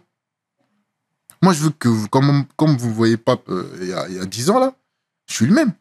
Comme mes potes, ils sont avec moi. Pourquoi personne n'est comme ça avec moi, tu vois? Je comprenais pas. C'est-à-dire, parfois, je faisais un peu plus pour leur montrer que, hey, les gars, il y a rien. Je passe à la télé et tout ce que vous voulez, mais quand je suis au quartier, c'est pape, tu vois ou pas? Et en fait, j'ai remarqué que, comme quoi, les gens, ils faisaient pas forcément exprès. Parce qu'en fait, ils te voient à la télé. C'est-à-dire, t'es une personne publique. Ils te voient à la télé, tous les jours, t'es là, t'es sur Canal+, t'es dans des... Tu vois? Donc, honnêtement, comment ils vont se comporter avec toi, limite, ils vont se dire, bon, je vais voir un peu, je vais parler à Pape, je vais voir comment il va réagir, est-ce qu'on a le même délire qu'avant, tu vois? Donc, ça, j'ai compris au fur et à mesure. Et après, honnêtement, moi, j'ai beaucoup appris dans ma vie. Tu vois, sans faire l'ancien, ou j'ai beaucoup appris dans ma vie parce que il m'est arrivé beaucoup de choses. Notamment, souvent, c'est des trahisons, tu vois. Par exemple, j'ai parlé de tout ce qui s'est passé avec l'agent, mais il s'est passé aussi plusieurs histoires, notamment une. Je tairai le nom, tu vois. Les gens, ils sont pas bêtes, donc je pense que les gens, ils ont su. Par exemple, j'étais à Marseille, et il y avait une personne comme ça, un Snapchatter que les gens connaissent. Les gens, ils vont plus me voir avec lui, ils m'ont plus vu avec lui, donc ils se sont dit peut-être qu'il y avait quelque chose de bizarre, tu vois. Mais exemple, moi, je vois un mec, je suis dans une ville, je suis sénégalais, le gars, il est sénégalais, donc je l'ai pris un peu comme mon petit frère. Je lui mettais des places au stade, je l'ai invité carrément à la CAN du Sénégal. Je lui ai ouvert des portes. Okay. Laisse tomber, t'as pas idée, tu vois. Et moi, je le fais toujours avec le cœur, moi, parce que derrière, j'ai rien. Tu vois ce que je veux dire? Je veux pas te demander quelque chose, je le fais avec le cœur, tu vois, je m'entends bien avec toi. Mais derrière, je sais pas ce que le gars pense, en fait. Et je l'ai su plus tard. Parce qu'on était ensemble. Et moi, j'avais une carte du Sénégal, tu vois, une carte bancaire du Sénégal. Et en gros, fallait aller sur Internet pour consulter ton solde. C'était pas sur une application. Donc moi, en fait, l'argent du Sénégal, tu vois, je le laissais là-bas, tu vois. Donc j'y touchais pas. Donc souvent, j'allais jamais. Et pendant qu'on était ensemble, et ce gars, il venait chez moi. Tu vois, il venait chez moi. Et pour te dire, tu peux demander moi, chez moi, il y a personne, Dieu merci, il y a eu aucun cambriolage, rien, parce que c'est pas tout le monde qui est rentré chez moi. Tu vois ce que je veux dire? Je faisais vraiment attention à ça. Donc ce gars-là, il est rentré chez moi. Et il a fait quoi? Moment d'inattention, on était ensemble. Il a pris ma carte bancaire en photo du Sénégal. Et j'ai su quelques mois après, en fait, qu'il s'envoyait de l'argent via PayPal avec ma carte bancaire du Sénégal. Donc je recevais pas les notifications. Tu vois ce que je veux dire? Et après, ça s'est réglé très rapidement. Ça s'est réglé très rapidement. Tu vois, il m'a tout remboursé et tout. C'était un montant, tu vois. Il m'a tout remboursé, tout ça. Mais aussi, c'est pour dire que, déjà, de une, il faut faire vraiment attention avec qui on traîne et tout. Et je suis une personne publique. Tu vois ce que je veux dire? C'est-à-dire que même moi, je dois faire attention. Donc, tu es obligé de faire attention à tout le monde. Et aujourd'hui, même l'un de mes meilleurs amis, pareil, trahison aussi. Et ça, c'est des choses, en fait, que tu vis. Et ce qui fait le plus mal, c'est que ces personnes, par exemple, l'un de mes meilleurs amis, lui, il était conscient de ce qui m'arrivait, notamment avec l'agent. Donc, j'avais un peu de problème avec la confiance. bah, pareil. Un truc de ce genre, tu vois. Donc, ces gens-là, ils savent que bah, ce qui m'est arrivé, tu vois. Donc, c'est pour ça que c'est vraiment un message aussi de prévention à tout le monde, c'est que c'est pas tout le monde qui veut le bonheur de tout le monde, tu vois. C'est pas tout le monde. Et aujourd'hui, moi, honnêtement, je te parle sérieusement, limite, je suis parano, tu vois. Limite, je suis parano parce qu'avec ce qui m'est arrivé, je fais plus confiance aux gens. Tu vois ce que je veux dire? Je fais plus confiance aux gens. Et c'est ce qui est dommage parce qu'en fait, moi, je suis quelqu'un, je vois, frère, on a grandi ensemble, frérot. C'est-à-dire, je suis pas fou. Je suis pas fou. Tu peux avoir des idées dans ta tête, mais quand on va discuter, bah, tout ce que je peux faire pour t'aider, par exemple, j'ai fait une société de transport sur Paris, tu vois. Et c'est un exemple. Mais par exemple, si ce gars, il était un peu plus sérieux, il aurait sa place dans l'équipe aujourd'hui. Tu vois? Il aurait attendu un peu, il aurait sa place. Comme mes vrais gars qui sont là, qui sont sérieux aussi, parce qu'il faut des gars sérieux Bien aussi, sûr. tu vois. Mais ils ont toujours été carrés. Je sais faire la part des choses. Mais en fait, les gens, ils savent pas attendre. Ils savent pas attendre. Tu vois ce que je veux dire? Moi, j'ai une famille, moi. Moi, j'ai une famille. Avant, t'es mon gars. Mais avant que on entreprend des choses entre toi et moi, je dois protéger ma famille. J'ai des frères et sœurs. Dans la séquence qui va suivre, il va vous parler de comment il est parti de Marseille, mais ce qui est arrivé entre-temps. Parce que c'est très, très évocateur ce qu'il dit. Et justement, en tout ce qu'on fait, il faut avoir un peu Dieu de côté. Parce que c'est très important, la présence de Dieu à ses côtés. Parce que Pape Gay va vous raconter une histoire qui est vraiment rocambolesque. Écoutez-le. Et t'es à Marseille, ça se passe plutôt bien, etc. Mais t'es malgré tout parti. Marseille t'a proposé un contrat. Pourquoi? Pourquoi je suis parti? Absolument. En vrai, je suis parti de Marseille parce que, bah déjà, en fait, et honnêtement, moi, j'en veux à personne, tu vois, dans cette histoire. Et c'est la carrière d'un footballeur qui est comme ça, tu vois. Pour te la faire en rapide, j'arrive en fin de contrat à Marseille. Donc, déjà, je garde le même salaire pendant les 4 ans. Donc, il n'y a pas d'augmentation, tu vois. Mais bon, juste une fois, il y a mon avocat qui va voir les dirigeants. Justement, c'était la deuxième année pour changer bah, financièrement ce que je touchais parce que bah, c'est ce qui était prévu, tu vois, quand on a signé avec l'histoire de Watford.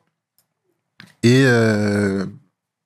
ils m'ont fait une proposition à ce moment-là, mais qui n'était pas à la hauteur de ce que je faisais, entre guillemets.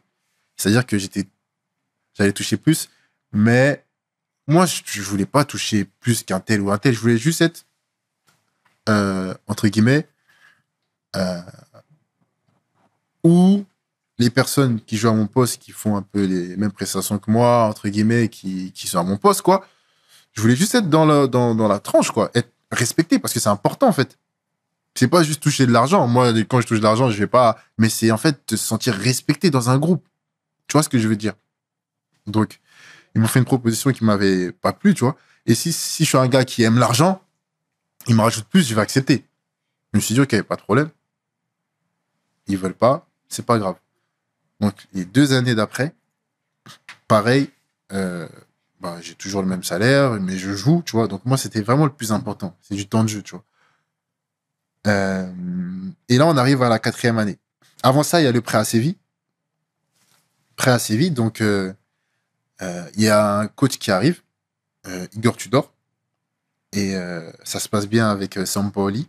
L'année d'avant, je joue pratiquement tous les matchs. Et l'arrivée de Igor Tudor, j'ai moins de temps de jeu, tu vois. J'ai moins de temps de jeu parce que ils ont ramené des nouveaux joueurs et tout. Donc moi, je suis jamais parti dans un bureau d'un coach me plaindre. Ou dire, je mérite plus la place que citer les... Tu vois, moi, je suis pas comme ça. Moi, je vais me battre à l'entraînement. Si pour toi, je mérite pas de jouer, bah, je vais continuer à me battre et voilà. Mais je vais jamais aller me plaindre, tu vois. Donc, les matchs, ils passent, j'ai pas de temps de jeu. Je me donne à l'entraînement, tu vois. Carrément, il y a même des joueurs qui viennent, pas continue, tout ça. On sait que c'est compliqué parce que tu passes d'une année où tu joues et une année que tu joues pas, c'est compliqué, tu vois. Mais bon, j'ai de l'âge, je crois que j'ai 23 ans à cette époque. Donc, je prends tranquillement mon mal. De toute façon, je continue à travailler, surtout. Tu vois, je travaille. Et cette période-là, c'est une période qui m'a beaucoup aidé. C'est vrai que j'avais pas beaucoup de temps de jeu, mais ça m'a beaucoup aidé parce que je fais appel à mon préparateur physique. Tu vois, je fais appel à mon préparateur physique, donc je commence à travailler. Déjà, ça avait commencé quand j'étais suspendu, la période où j'étais suspendu, tu vois. Donc, pendant 4 mois, j'ai pas joué à Marseille parce que j'étais suspendu via l'histoire là avec Watford. Donc ça, c'était la décision. Il y avait une amende et 4 mois où je pouvais plus jouer au foot. Donc je me suis dit quoi? Je me suis dit, bon, j'ai 2 choix. Soit je me dis, pendant 4 mois, je vais pas jouer. Je suis pas blessé, hein. Je peux jouer, mais je suis suspendu. Pendant 4 mois, je vais pas jouer, mais je vais me la donner. Je vais profiter de ce temps-là pour bien travailler ce que j'ai à travailler. Ou sinon, bon, ça fait 4 mois. Bon, 4 mois, je vais pas jouer. Je vais aller à l'entraînement tranquillement. Et je vais t'expliquer pourquoi j'ai fait le bon choix plus tard. Donc, à cette période-là, je décide de prendre un prépa physique. Tu vois. Et là, on bosse. C'est-à-dire que moi, je le contacte parce qu'il travaille avec des gens que je connais. Je le contacte, je lui dis, là, j'ai 4 mois où je vais pas jouer. Pendant les 4 mois, on va travailler tout ce que j'ai à travailler. Sur les appuis, quand je vais chasser, je vais aller plus vite. C'est-à-dire, on va travailler, il me dit, ok, on va travailler les appuis. Les ballons de la tête. Je manque d'explosivité. Tout ce que je pouvais ne pas travailler parce qu'on avait des entraînements vraiment, tu vois. Donc, je travaillais ça avec lui. Je commençais en fait à être vraiment un vrai professionnel. Tu vois, prendre un kiné. C'est-à-dire que, dans la semaine, 2 fois par semaine, mon kiné, il me voyait. Il me consultait. Parce qu'il y a des kinés au club, mais c'est différent. Parce qu'ils vont pas prendre le temps avec toi comme un kiné qui est là pour toi, tu vois. Donc, tout ça, en fait, j'ai créé, entre guillemets, une équipe autour de moi pendant ce temps-là. Et après, après les 4 mois, je suis bien revenu. Et pour revenir à Marseille, en fait, comme je t'ai dit, il y a eu beaucoup de choses qui sont sorties. Je te jure, je peux te les citer. Tu vois, les gens, ils pensent qu'on voit pas. On voit ce qui se passe. On voit ce qui se dit sur nous. Mais il y a des choses où, moi, je savais que je devais rester... Par exemple, pourquoi j'ai pas Twitter? Parce que je sais que les Marseillais sur Twitter, ils sont chauds. Tu vois ou pas? Okay. Avant de signer à Marseille, j'ai dit, je vais pas faire Twitter. Tu vas faire Twitter après un match, tu vas regarder. Combien de fois j'ai vu dans le vestiaire des joueurs de l'OM, ils sont là, le match il est fini, téléphone, Twitter, ils tapent leur nom, ils regardent ce qui se dit sur eux. Mais ça, c'est tirer une balle dans le pied. Ouais. Surtout pas dans un club comme ça. Tu vois ce que je veux dire? Donc moi, j'étais vraiment pas focalisé sur ce qu'ils se disaient sur moi, tu vois.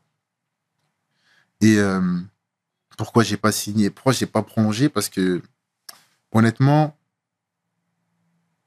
tu vois comment la manière dont ils ont agi avec moi sur la fin, alors que moi, j'étais pas contre au début de prolonger. J'étais pas contre. Mais en fait, je suis arrivé de la CAN. Et en fait, les négociations ont commencé pendant la CAN, tu vois. Donc moi, j'ai dit parce que là, aujourd'hui, c'est ma sœur. Et on va revenir sur elle parce que je vais vraiment revenir sur elle parce que, tu vois, elle est vraiment importante pour moi aujourd'hui. Il y a mon conseiller, tu vois. Et donc, ma soeur et mon conseiller faisaient des rendez-vous avec eux. Mais moi, j'étais vraiment focalisé sur la CAN, tu vois. Donc, je leur disais que comme quoi, moi, j'étais vraiment focalisé sur la CAN et que, à mon retour, on va discuter. Mais je suis pas fermé. Et je me suis engagé dans aucun club. Mais j'étais libre. Donc, Marseille, ils étaient dans une situation où le joueur, il commence à nous échapper un peu. Il va se montrer à la CAN avec le Sénégal.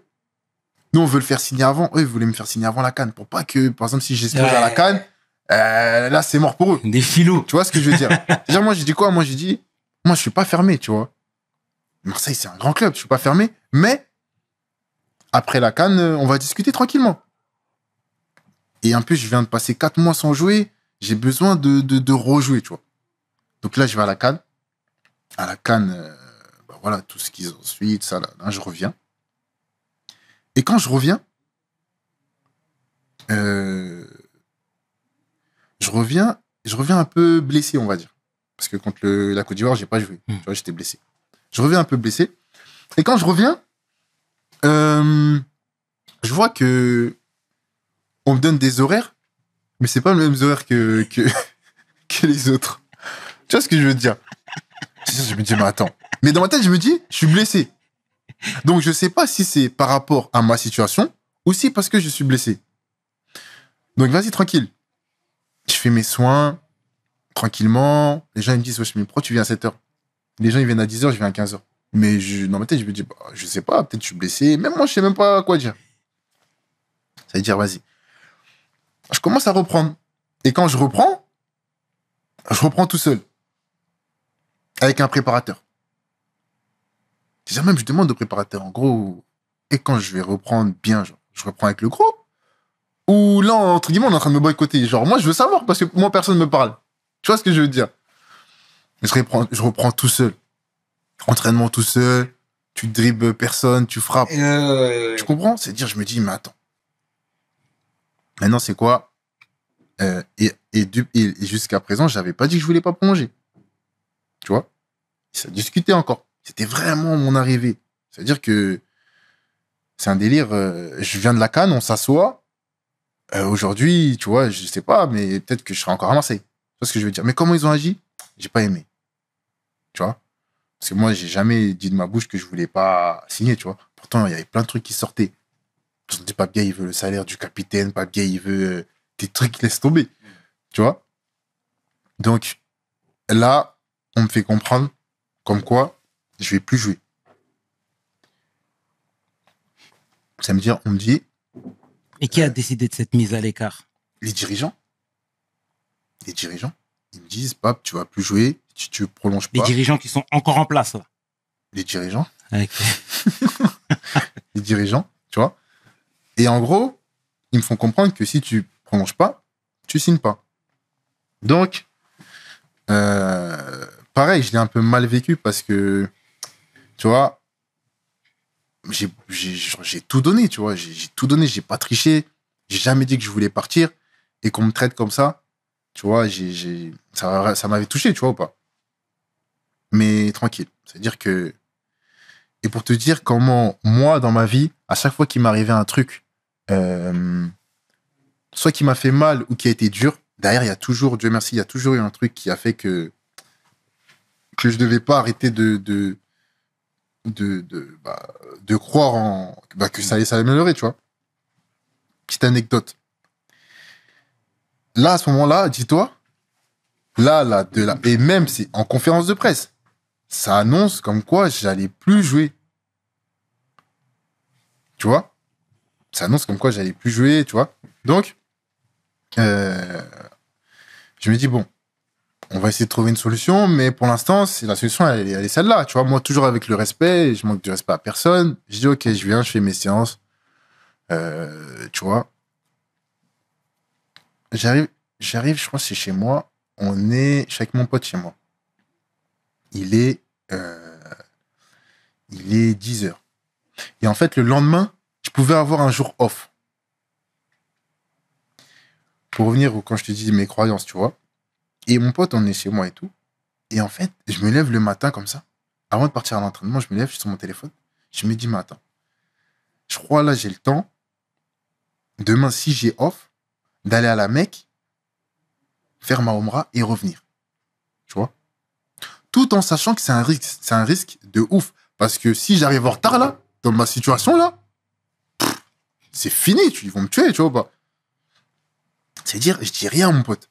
Je regarde un peu, tac, tac, tac, si les avions, Marseille, tu vois, Mecca, tout ça, est-ce que c'est possible, tout ça, nanana? C'est possible. Bam, je prends ma douche. Je dis quoi avant de sortir? Je dis, hey, t'as vu, je dis, hey, Ruben, t'as vu, je crois, là, on va partir à la Mecque, mais c'est pas sûr. Parce que je vais savoir après l'entraînement. Et l'avion, l'avion à Marseille, il y a des avions pour aller à la Mecque directement à 23h. C'est-à-dire, je lui dis, l'avion est à 23h. Si je te confirme vers 14h, on y va. C'est-à-dire, je finis ma séance et le gars, il me dit, vas-y, demain, t'as off. Je me dis, là, c'est le bon moment. En plus, moi, franchement, j'étais vraiment, tu vois, en gros, t'as vu tout ce que je t'explique, toutes ces situations-là, c'était soit, entre guillemets, la même année, c'était une période de, genre, 2 ans, genre. Tout s'est passé en même temps. Tu vois ce que je veux dire? Ça veut dire qu'en vrai, j'avais le besoin, pour moi, d'aller à la Mecque, tu vois. Donc, avec mon pote, on fait tout le nécessaire. On va faire des visas toute la journée. On va faire des visas, on va acheter, tu vois, la tenue. On se prépare, tout ça, ouais. Les grammes et tout, on se prépare et tout, nana. On prend les billets, hôtel, tout. On arrive à l'aéroport, tout ça. Tout se passe bien. On fait la Omra. Dis-toi, on prend l'avion à 23h. On arrive, je pense, vers 5h. On fait la Omra. On a l'avion retour à 17h. Le jour même, à 17h. Sachant que la Omra, c'est 2-3 heures. On fait la Omra. La Omra, tu vois, je vais pas te raconter comment ça se passe. Tu vois, tu fais tes demandes, tes prières et tout. Et je faisais beaucoup de demandes par rapport à ma situation, que, tu vois, qu'elle s'améliore, tout ça. Mais honnêtement, pour te dire, dans ma tête, je me suis dit, comment là, ils ont parlé, tout ça, ça va être chaud que la situation, elle s'améliore. Tu vois, ça va être chaud. Parce que j'étais vraiment, frère, en mode, tu vas plus jouer. Mais, toujours, croyance. On finit la Omra. Comme on a fait un voyage de malade, on arrive, on atterrit à Paris. Et à Paris, on atterrit, je sais pas, le soir, vers, je sais pas, 23h, minuit. Et il n'y avait pas d'avion. Et le lendemain matin, je devais être à l'aéroport. Je devais être à l'entraînement. J'ai dit, on fait quoi? On prend un Viano. Ah ouais. 7 heures de Viano. Paris-Marseille. On dort dans le Viano. Parce qu'on n'est pas dormi. On dort dans le Viano. J'arrive à l'entraînement. Le lendemain matin. Enfin, le jour, tu vois, le matin. Quelques minutes après, j'apprends l'entraîneur actuel à Marseille, avec Gattuso, il se fait virer. C'est dans ma tête, bon, il n'y a pas de lien, moi. Dans tous les cas, moi, je suis sur le côté. T'as compris? Je me dis, c'est dommage, mais moi, je suis sur le côté, moi. Quelques heures après, arrivé Jean-Luc Gasset. C'est-à-dire, à ce moment-là, je fais pas le lien. Mais ce coach-là, il était à la CAN quand j'y étais. Avec la Côte d'Ivoire. Mais dans ma tête, je fais même pas le lien, en fait. Je me dis, je t'ai dit, j'étais dans une situation où, frérot, là, c'était compliqué. Tu vois, là, aujourd'hui, j'en rigole, Dieu merci, mais c'était compliqué. Tu vois, quand on dit jusqu'à la fin de saison, là, les 6 mois, tu vas pas jouer. Frère. Jean-Luc Gasset, il arrive. Il me prend dans son bureau. Premier jour. Et ça, je te jure, c'était le matin de la Mecque. Hein. Premier jour. Il me dit, qu'est-ce qui se passe et tout. Je dis, moi, coach, moi, je suis en fin de contrat. On m'a proposé un contrat. J'ai jamais dit que je voulais pas prolonger, c'était en discussion. Mais dès que je suis revenu de la Mecque, entre guillemets, ils m'ont mis sur le côté, tout ça. Donc, aujourd'hui, voilà, la situation, Elle est comme ça, tout ça. Mais à ce moment-là, frérot, c'est un entraîneur qui vient parler à un joueur parce qu'en fait, il m'avait vu au centre de formation. Enfin, dans ma tête, je me suis dit, ça va pas s'arranger. Il me fait comprendre, il me dit, regarde. Il me dit, ta tête, elle est où, ta tête? Ta tête, elle est encore au club? Je dis, bien sûr, coach. Je dis, bien sûr. Moi-même, là, jusqu'à présent, j'ai pas refusé encore de prolonger. Tu vois? Il me dit, ok. Il me dit, regarde. Il me dit, t'as vu, moi, je te connais. Je t'ai vu à la CAN. Je t'ai vu avec le Sénégal. Et il me dit des trucs. Après, c'était la Côte d'Ivoire, c'est-à-dire ils nous ont analysé. J'ai bien aimé quand t'étais en défense. Quand vous avez le ballon, vous montez. Quand vous n'avez pas le ballon, tu descendais. Et il dit des... Tu vois, en gros, il m'a analysé. Il dit, pour moi, t'es un élément fort. C'est-à-dire que moi, je veux t'utiliser.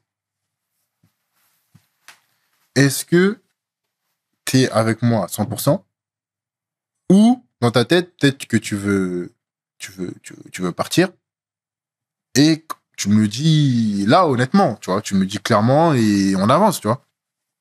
Je lui ai dit, moi, coach, moi, c'est ce que j'attends parce que moi, j'ai pas dit que je voulais pas plonger. J'ai toujours respecté tout le monde au club. Maintenant, on agit comme ça avec moi, il y a aucun problème. Mais moi, demain, si je peux rejouer à nouveau, mais je vais me donner à 100%. Tu vois? Il me dit, OK. Il me dit, demain, je vais parler aux dirigeants et je vais revenir vers toi. Je dis, OK. T'as vu, là, je repars. Quand je repars de son bureau, dans ma tête, je me dis, je vais pas rejouer. Tu vois? En fait, il y avait, c'était trop. Je t'ai dit, ils avaient parlé en conférence de presse comme quoi j'allais plus rejouer. Donc, je me suis dit, tu vois, le coach, il est gentil, mais je pense pas que je vais rejouer, là. Je fais mon entraînement tout seul avec mon prépa. Le prépa, c'est devenu mon gars. Je fais mon entraînement avec mon prépa, tout ça. Le lendemain, j'arrive, notre équipe, ils avaient match. Moi, j'étais pas dans l'équipe. J'arrive au vestiaire, parce que dans cette période-là, j'allais toujours au match, tu vois. J'allais dans les vestiaires pour leur dire bon match, tu vois. J'ai toujours été exemplaire. Maintenant, j'arrive dans le vestiaire, j'ouvre la porte, le coach. Aucun joueur. Ils sont à l'échauffement, que le coach. Déjà là, je t'explique en rapide, mais frérot, je peux écrire un livre. Tu vois, les détails et tout ça. Et pour moi, il n'y a pas d'hasard. Tu vois ce que je veux dire? Moi, je suis croyant, tu vois, il n'y a pas d'hasard. Il me dit quoi? Il me dit, c'est bon, Papounet. Il m'appelait Papounet. Il me dit, c'est bon, Papounet. Puis je dis, comment ça? Il me dit, demain, tu reprends l'entraînement. Je lui dis non. Je lui dis non. Je lui dis non. Je dis non. Genre, c'est pas possible. Il me dit, si, je te jure. J'ai parlé avec les dirigeants. C'est bon. J'ai dit, j'étais choqué. Tu vois, j'étais choqué. Franchement, grand monsieur. Jean-Lucas, c'est grand monsieur. Et après, j'ai rejoué. J'ai joué pratiquement tous les matchs. Et l'histoire, quelques semaines après, je fais quoi? Je voyais qu'avec avec les négociations et tout, ça ne s'arrangeait pas. J'envoie un message à mon pote, je lui dis, hey, t'as vu là, faut qu'on fasse quelque chose que personne n'a fait pour le quartier. Parce qu'on a fait des trucs pour le quartier, tu vois, on a fait des barbecues, on a organisé des trucs pour les petits, tout ça. Mais un truc, il faut que ça reste dans la tête des gens, tu vois. Que même moi, j'ai pas eu la chance. En gros, il n'y a pas eu un pro qui a fait ça pour moi, tu vois, étant jeune, tu vois. Je t'ai vu là, on va faire une liste de 50 gars du quartier. Je les invite au Vélodrome. En mode un vrai délire. Bien organisé. Il y a des véhicules qui vont les chercher à l'aéroport, qui les emmènent au match. Ils ont tous mon maillot, tu vois. Un truc que vraiment, tu vois, faut marquer le coup parce que c'est pas sûr que je sois là encore l'année prochaine. Et je veux que tout le monde là, tout le monde soit venu au moins une fois au Vélodrome au quartier. Tu vois? Ça veut dire, il me dit, ok, vas-y. C'est-à-dire, on s'appelle et tout, les tailles des gens. Ah, lui, il fait ça, je commande les maillots, il faut combien de Viano, 6-7 Viano, Je commande tout ça. Et ça, c'est après ma période où j'étais en bas, tu vois. Et ces gars-là, ils m'ont soutenu, tu vois. Parce que dans le foot, frérot, quand tu joues pas, quand ça parle plus de toi, frérot, tu reçois pas de message, hein. Tu vois? Tu reçois pas de message. Tu reçois pas de message. Après ta carrière, tu vas pas recevoir les mêmes messages. Et ça, faut le savoir. Tu vois pas? Aujourd'hui, tout le monde t'appelle, tout le monde, quand tu arrives au quartier, tout le monde veut te voir, tout le monde veut aller manger avec toi. Très bien.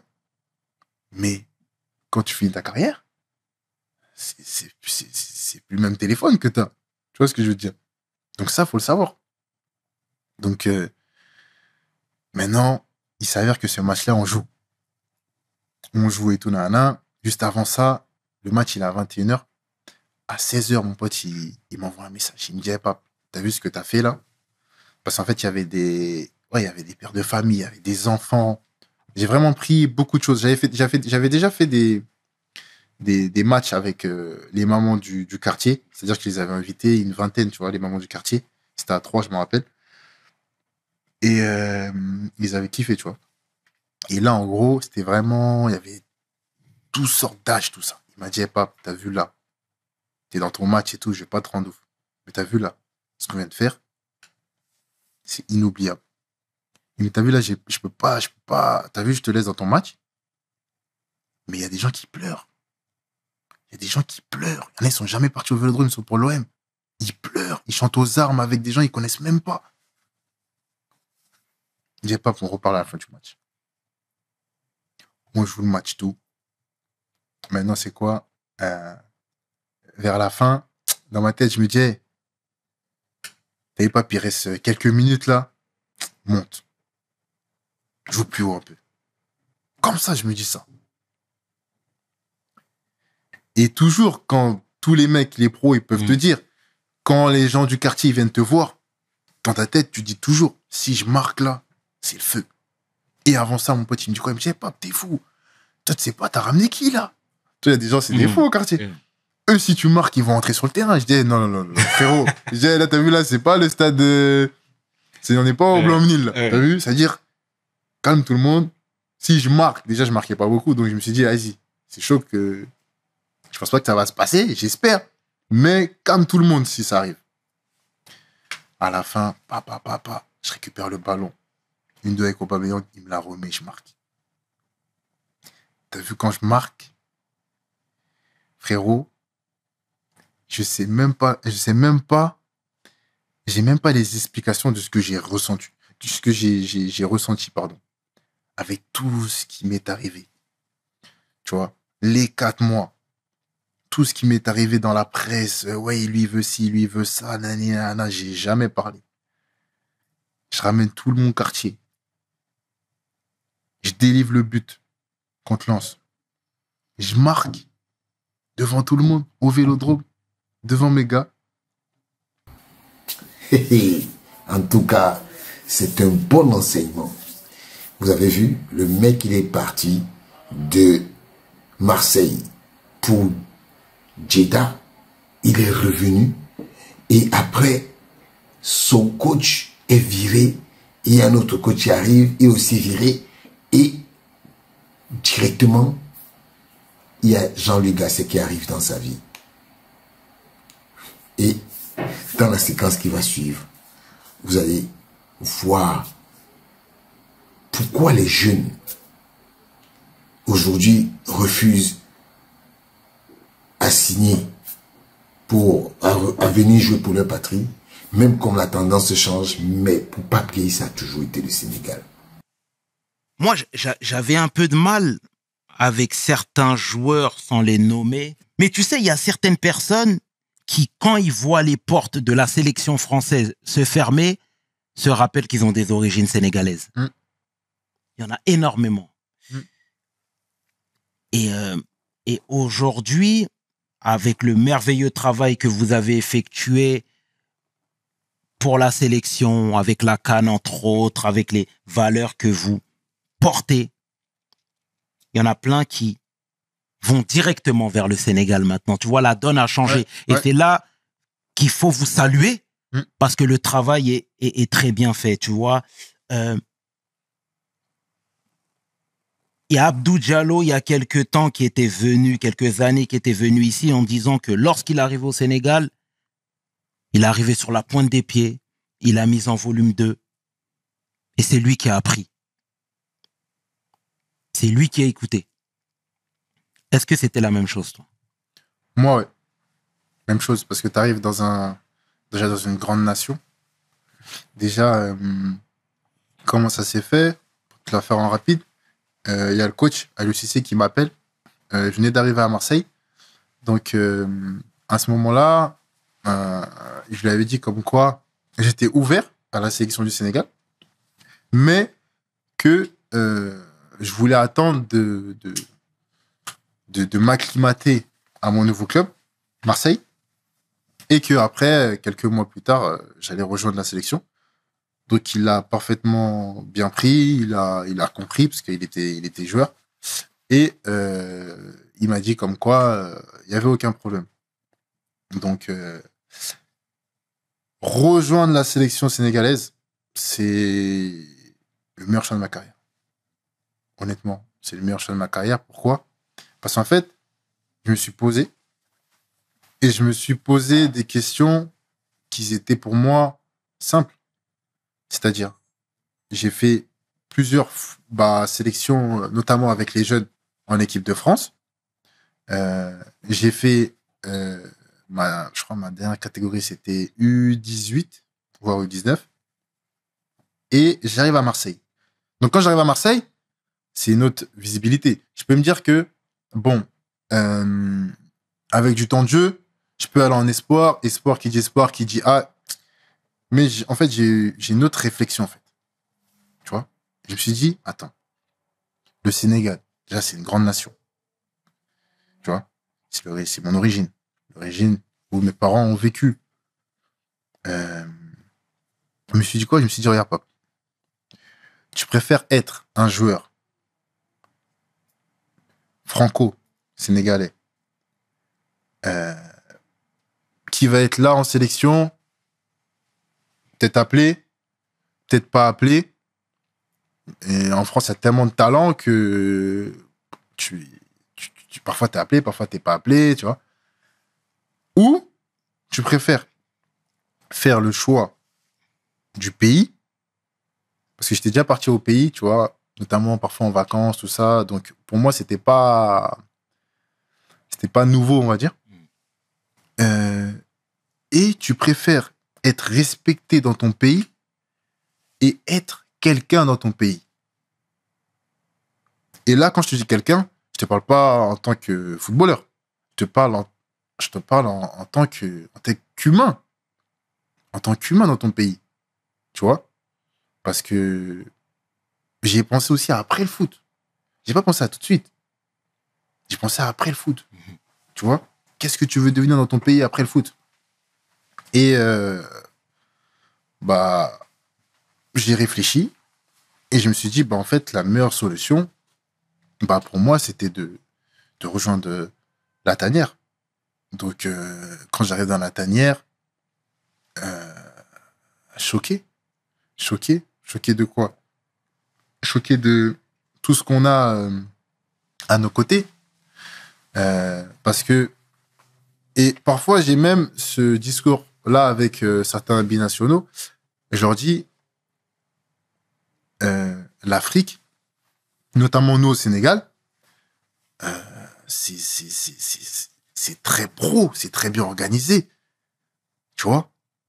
Il y a des gars qui travaillent, mais ils font vraiment du bon boulot, tu vois? Nous, il n'y a pas d'embrouille. On est vraiment une famille. Tu vois?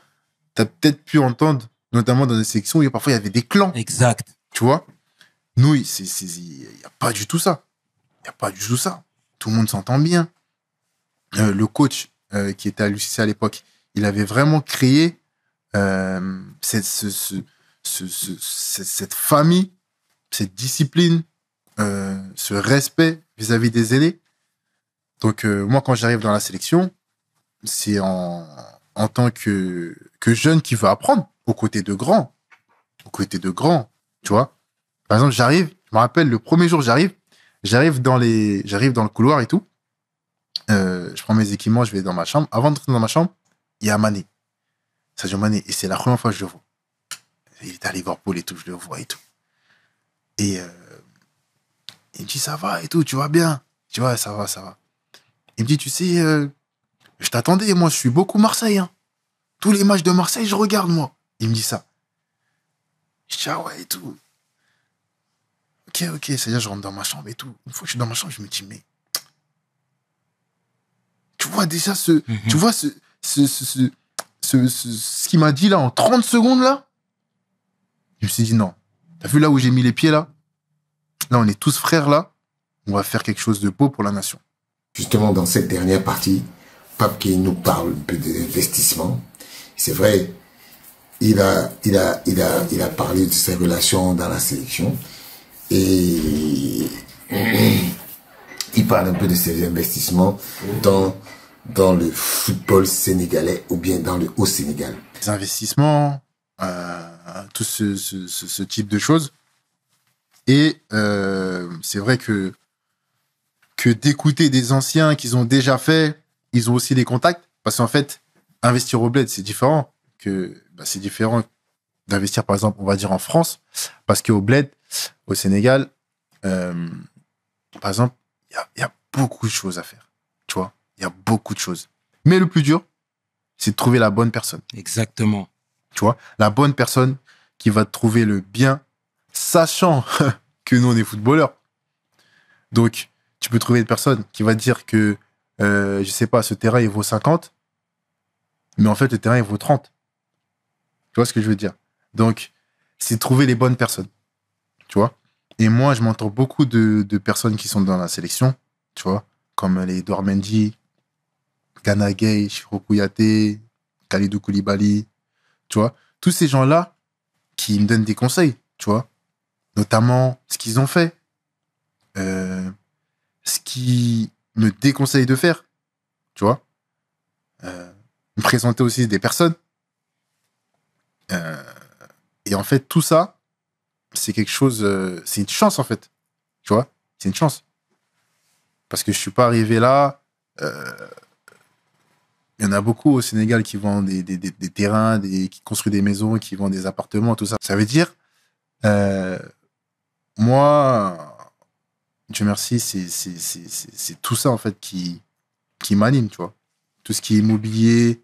Moi, plus tard, j'aimerais bien vivre au Sénégal, tu vois.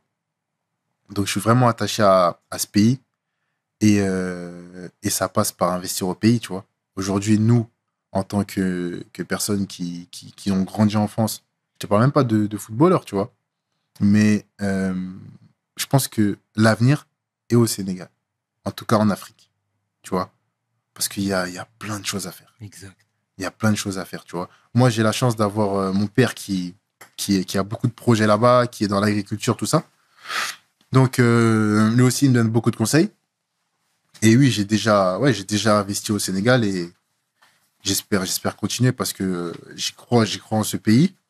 Et ouais, c'est une fierté de contribuer à l'évolution du pays, en fait. Vraiment, c'est une interview enseignante. Franchement, chapeau à Pape Gueye parce que c'est difficile de voir des jeunes aussi carrés dans la tête. Et vraiment, c'est une belle interview qu'il a donnée. Et on sent que il est entouré par des gens de sa famille.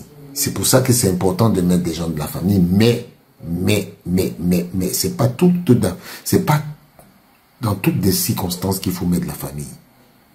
Il faut qu'on soit clair là-dessus. Parfois, il y a des gens de ta famille qui viennent foutre le bordel dans ta carrière. Ce qui n'a pas été le cas de Pape Gueye, mais c'est très important. C'est pour ça que j'ai voulu partager cette interview avec vous.